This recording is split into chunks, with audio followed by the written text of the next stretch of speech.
But you know what else is different? What's definitely made a big difference is that, 20 years ago, when let's say the internet was just really starting to get going, there you still kind of just went off of word of mouth of what countries were like. And I think America, above all other countries, is especially good at marketing Yes, itself. Uncle Sam. So, Again, America, the yeah. promised land. That's the thing, and so it's like people just had this picture of what America or Canada must be like without really seeing like, maybe somebody else's first-hand experience like we do now.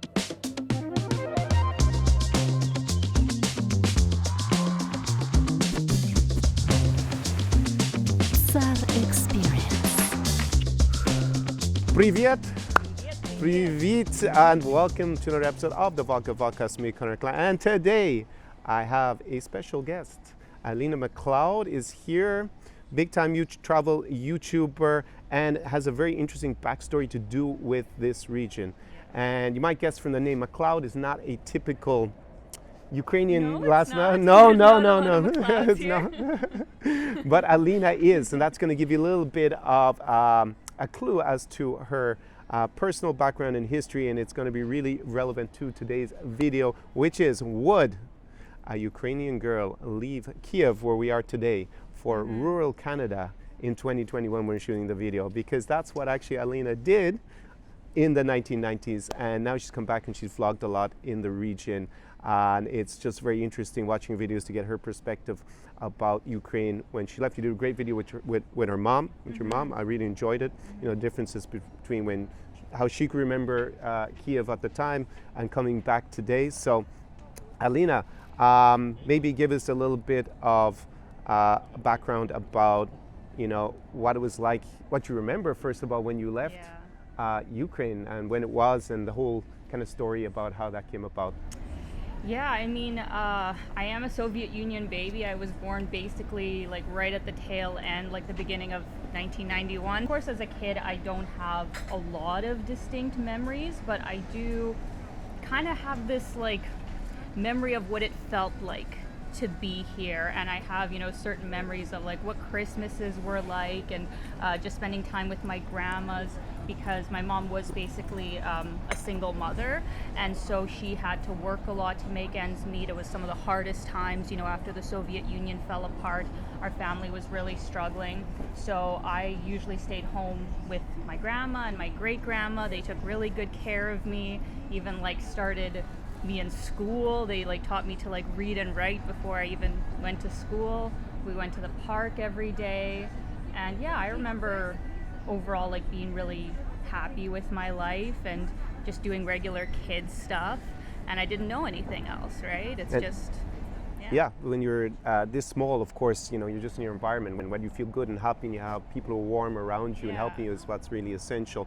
So what time what year would that have been, more or less? You were born in like 1991? Yes. 1991. Yeah. So the Soviet Union imploded. Well, it had already imploded, but it dissolved formally Yes, in late 1991. And you were here until about what year, we roughly? went in the winter of 1995. So I guess I wasn't yet 5, but almost 5. And it was such a crazy trip to leave this place, go on my first like plane ride, and to arrive in this like winter tundra that is Saskatchewan, Canada. Crazy. Yeah. Well, actually, if you go to Kharkiv, is it a bit similar, maybe, do you think? Like eastern Ukraine, in terms of like, it's cold during the winter there. Like, I've been there and it's been minus 35 in Kharkiv.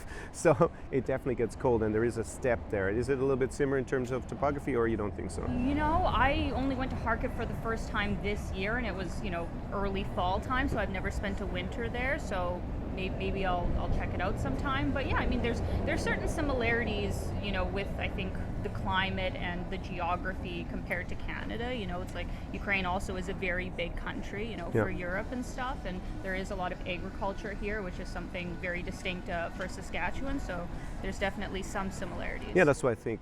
In terms of Ukraine was the breadbasket of the Soviet Union at the time. So absolutely. obviously a lot of agriculture and arable land here in parts. So do you have any recollection of what Ukraine, independent Ukraine, newly independent Ukraine felt like? Obviously the Soviet Union imploded. There was an economic collapse in the country, and also it was very hard for Ukrainians to leave I mean, the Yes. whole visa situation and Yes. travel, people were, I mean, they weren't trapped. I mean, I guess you could still go to Russia, which is also in, a state of collapse, and other parts of the former Soviet Union. Do you have any recollection? I know you're very small about, what the country looked like, or the economic malaise at the time, and how that contrasted maybe when you got to Canada, or you were just too small to remember? Well, once we had already gotten to Canada, obviously it was such a big change for both my mom and I, and my mom was definitely, being an adult, was much more homesick.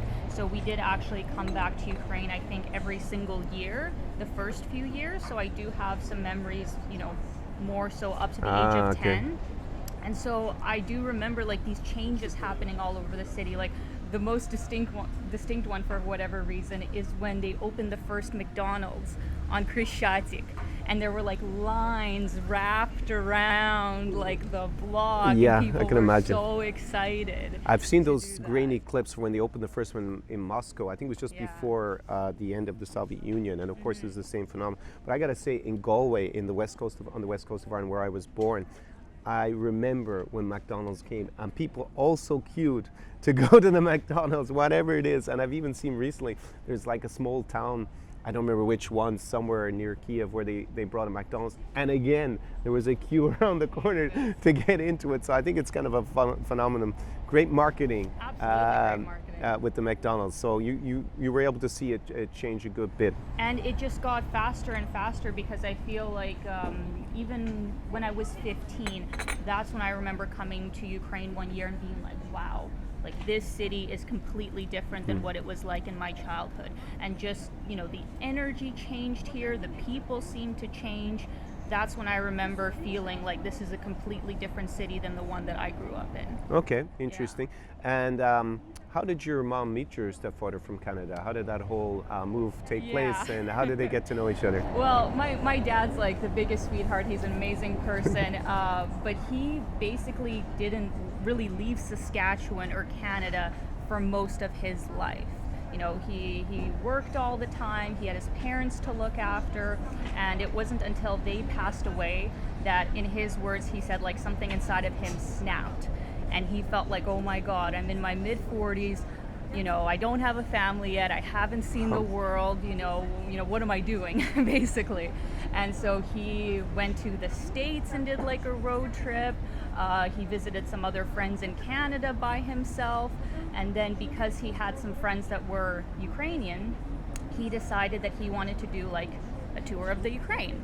And so that's back in the day of like the big buses, and Oh, wow. you just go to like, he called the tour a tour of churches and graveyards. Okay, Because so he went on a tourism tour Yeah, of Ukraine. of Ukraine. Yeah. And did he have any Ukrainian friends? Why did he pick Ukraine? Yeah, that's Oh. why he had like friends that they Okay. went together or whatever on. So the these tour. were Ukrainian Canadians that he knew from back home. Yeah. Because Saskatchewan has a huge community of, Huge community of Ukrainians. and I know this because I have cousins in British Columbia, and one of them married a Ukrainian Canadian from Saskatchewan. So I actually went to the wedding in British Columbia. So I remember they were all telling me about their babuse and all this stuff of the Vareniki, and that they knew from their Yeah, child. So definitely yeah. there's a lot of Ukrainian Canadians. So that's interesting. So he had these friends from back home where he was in Saskatchewan, and he felt like, okay, I'm going to go to Europe and explore it, Yeah, yeah. and we're going to go to Ukraine, Yeah. because why go to Paris, London, or No. or Berlin? Let's Yeah. go all the way heavy Yeah. to Kiev, because he had that personal connection. Yeah, and I mean, he's the kind of guy that he's not really into like flashy things or like flashy sort of cities. I think he got the impression, just because there are so many Ukrainians like there, that they're like more down to earth, hardworking, more like simple, salt of the earth kind of people. So I think he had that kind of impression before he came here. So yeah, they ended up like seeing the city. They had mutual friends here, and like through them he met my mom. Okay, excellent. So the Ukrainian Canadian friends he had Yes. had friends here who were Yeah. friends with your mom, Yeah, and this is how the yeah, whole connection yeah, happened. So yeah, that's like yeah. classic social circle, basically, Yeah, how meeting. It's yeah. actually how I guess most people, since we've gotten rid of arranged marriages probably in the last 100 years, is actually Yeah. really how most people meet. Mm-hmm. Excellent. So he had that. And what did your mom know about Saskatchewan before she agreed to move there with her Yeah. I guess they got married first before they moved, or how did it? She moved and then. I can't remember exactly, but I think he came to visit 2 more times, like on his own, and he like stayed with us, like with our Okay. family, and they just spent time together here. And then I think maybe almost a year into them having met, he got her to come down to Saskatchewan, Okay. like by herself for a month to just be with him, see what it was like there and stuff. And then when she came back, I think it was maybe 3-4 months later that he came back and they got married here. Oh, they got married here, and Yeah, then. yeah. Was it difficult for her to move to Canada at the time, or when she became a spouse, it was not so difficult? Or You know, I think because it was like the spousal visa, I think overall it was fairly streamlined. But one funny thing that I remember my mom telling me of this story is that when they were at the lawyer's office and they basically were guaranteed to grant the visa, she said the lawyer like asked her, "Do you really understand where you're going and what you'll Yeah. be doing there? Like, do you understand that like it's a complete contrast to like, you know, a city of 3 Yeah. million here, Kiev? You are like the whole province of Saskatchewan is 1 million people. And our town, Kinistino, was 800 people. 800 people, so Yeah. it's basically a hamlet. It's Yeah. not really even. It's a village. Yeah. In that Yeah. sense, right? So. So he like, yeah, literally the lawyer asked her that. And she's a big city girl, Yeah. heading to Yeah. the prairies Yeah. or how it's described out there. Crazy. And did she have a big culture shock when she moved, or? Oh yeah, Yeah. yeah. No, it's, you know, it's a difficult situation because like obviously my mom and dad like really cared about each other. It wasn't like, you know, my mom just wanting to get like a better opportunity, but it was a part of that. Like, let's be completely frank. It's like a lot of people were in very difficult situations here. And I think my mom thought, you know, just from what she had heard about Canada, that this was, you know, a really nice place to move to. You know, my dad was like a really great guy. You know, he was willing to take me, you know, not his own kid Yep. as his own and stuff. And yeah, you know, she wanted a new life for us. So even though maybe she didn't think that it would be that much of a culture shock, like she was willing to at least try. So I think, you know, that kind of spurred her to try and make it work. Okay, that's interesting. So she met a Yeah. guy that she was pretty committed to, and Canada. I mean, I always like to joke a little about America. You know, this kind of Yeah, idea yeah, that yeah. everyone's going to go there, Yeah, like, yeah, you yeah. know, kind of. Like in the late 19th century, escape the pogroms here or something, Yeah, and yeah. go to America. But Canada kind of has the same kind of feel to it. And, you know, it's interesting, a lot of what you're describing, and I wanted to see what you think nowadays, but it's kind of a stereotype that I think for maybe from guys from North America who are not really, maybe haven't been to Ukraine and not really that knowledgeable about it yet, that they kind of buy into the stereotype that Ukrainian women are desperate to leave, you know, awful Ukraine, horrible Ukraine, and to get to anywhere in North America just to escape the grinding problem. They will use a guy to get there. Now, of course, you do have green card girls who just want a green card, like they go to the US and then they dump the guy straight away once they have it in their hand. But nowadays, what do you think? You think that, I mean, you already described that you saw big changes even after 10 years. I guess that was the question and the title of the video. Like, would you know, a Ukrainian woman today be so willing to up sticks and move to rural Saskatchewan, Yeah. like it was in the 1990s? Is there the same perception? What do you think? Because you obviously have friends and family still here, and Yeah, I mean, it's a very individual sort of question. Like, it depends. What is your life already like here in Ukraine, right? Like, do you like your life here? Do you see opportunities here? Or, like, what is it that you're trying to get out of life? Because I know there are still some Ukrainians that feel like, oh, you know, there's nothing here for me. I'd rather, you know, go somewhere else or something like that. But more and more, I think, you know, the younger generation is starting to choose to stay here because there are so many, you know, cool businesses that are opening up. There's more opportunities for, you know, different kinds of work. Like, obviously during the Soviet Union, you were very confined Yeah. to what you were able to do. So now that we are living in a more modern and cosmopolitan society, there's not as much, you know, need to step outside where you already are. exactly, the economic situation has improved dramatically in most of the former Soviet Union Yeah. compared to the 1990s. Yeah. 1990s was kind of the I guess the low point. Yes. Economically for the region, social cohesion had also collapsed, and it was a pretty desperate situation. Also, it's important to mention like the travel situation was very different. Like Yes, you couldn't leave. yeah, well, yeah, the Soviet Union weren't allowed to leave at all, right? You Yeah. needed permission, and then afterwards, when you needed visas, which were extremely hard basically to get, unless you were in a certain category of people that were allowed to move, like Germans in the former Soviet Union were allowed to move. Jews found it also easier to move, but you didn't fall into one of those two categories. Well, basically, you were kind of stuck in the former Soviet Union, whether you liked it or not. And nowadays, especially for Ukrainians, not so much, it's a little bit harder for Russians and Belarusians and some of the others, but Ukrainians, they have visa free to so many countries. They can go explore, they can, go see Norway or go see Germany or go to Dubai and check it out, see if they like it there, maybe meet someone when they're traveling. I also think that plays in a little bit to maybe why North America's lost a little bit of its luster as attraction, because you still need visas to go to Canada and to the US, but you don't need visas to go to all these other places. But you know what else is different? What's definitely made a big difference is that, 20 years ago when, let's say, the internet was just really starting to get going, there you still kind of just went off of word of mouth of what countries were like.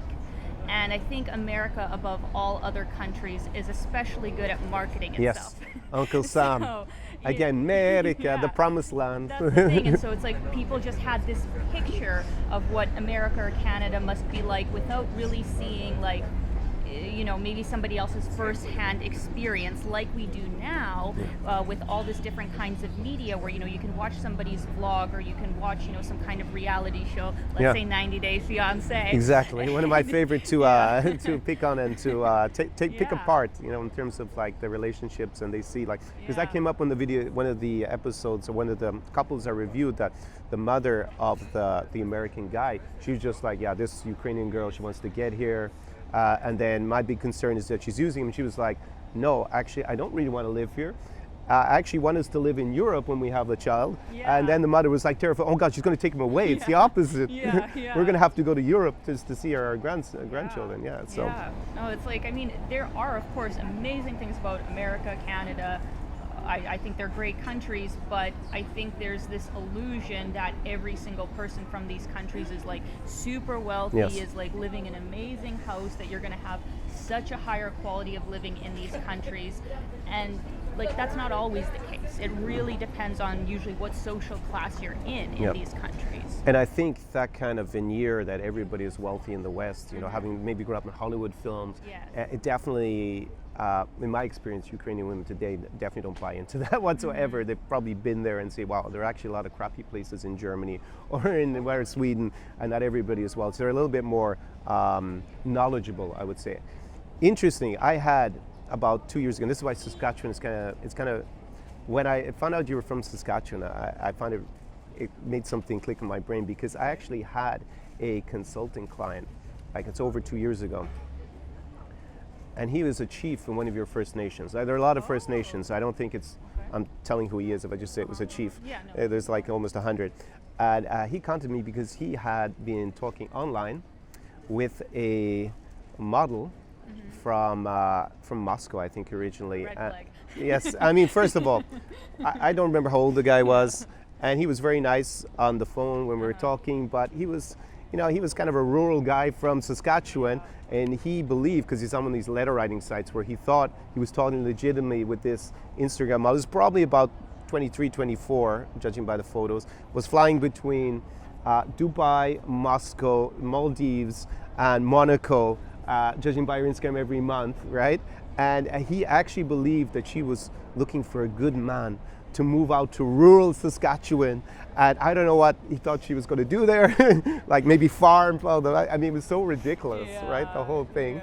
And obviously I had to explain to him, you do realize this kind of girl is never going to want to visit Saskatchewan, never mind live there, and never mind marry a guy who's 30 years older. She already has guys who are 30 years older in Moscow and Dubai who are willing to finance her lifestyle. That kind of, from that point of view, he really bought into the stereotype that Ukrainian Russian women are desperate to leave, and they'll marry some guy who's not attractive looking, who's 30 years older than them, to get to the West. And I think that might have been the case for some of them back in the 90s, right? Because they just believed, right? Yeah, they didn't know. Yeah. They didn't know. It's like, imagine, being in such a, difficult situation as they had here, and you get an opportunity to almost go to this like promised land, like this Yes. incredible place where everything's supposed to, be much more stable. You have so many opportunities. I think most people would jump at that opportunity at that time. At that time. So mid-90s. Yeah, absolutely. Mid-90s. And today? I don't know. It's really hard to say. It's going to be a lot less. It'll Yeah. be a lot less.